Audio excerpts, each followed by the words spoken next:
আসসালামু আলাইকুম। আশা করি সবাই ভালো আছেন। তো আম্মু আজকে ছাদ থেকে দুন্দুল নিয়ে আসলো। ওই কচি দুন্দুল দিয়ে আজকে মাছ দিয়ে রান্না করা হবে।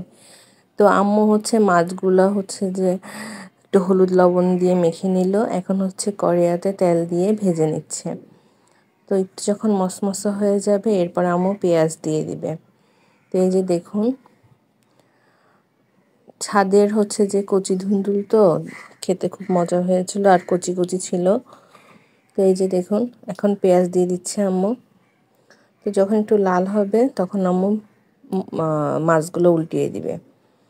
তো এই যে দেখুন মাছগুলো উল্টিয়ে দিচ্ছে আর পেঁয়াজগুলো একটু লাল হয়ে গেছে। তো আম্মু যে এখন মাছগুলো উঠিয়ে তরকারিটা কষিয়ে নেবে। এই যে এখানে বিভিন্ন ধরনের মশলা দিয়ে কাঁচামরিচ বাটা দিয়ে রান্না করবে, সামান্য একটু গুঁড়া মরিচও দিবে। তো এগুলো দিয়ে আম্মু যে মশলাটা ভালো করে কষিয়ে নিচ্ছে।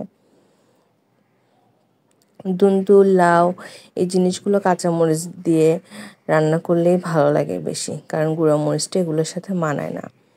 তো দেখুন এই যে আম্মু ভালো করে কষিয়ে নিচ্ছে। তো এখন দিয়ে দিল আলু। আলুটা সিদ্ধ হওয়ার পরে যে আম্মু যে দিয়ে দিবে দুন্দুল।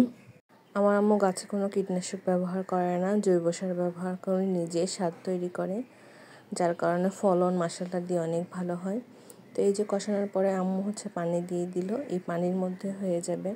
আশা করি ভিডিওটি আপনাদের ভালো লাগছে। আমার পেজটি ফলো করে দিবেন, লাইক করবেন, শেয়ার করবেন। তো দেখুন এই যে,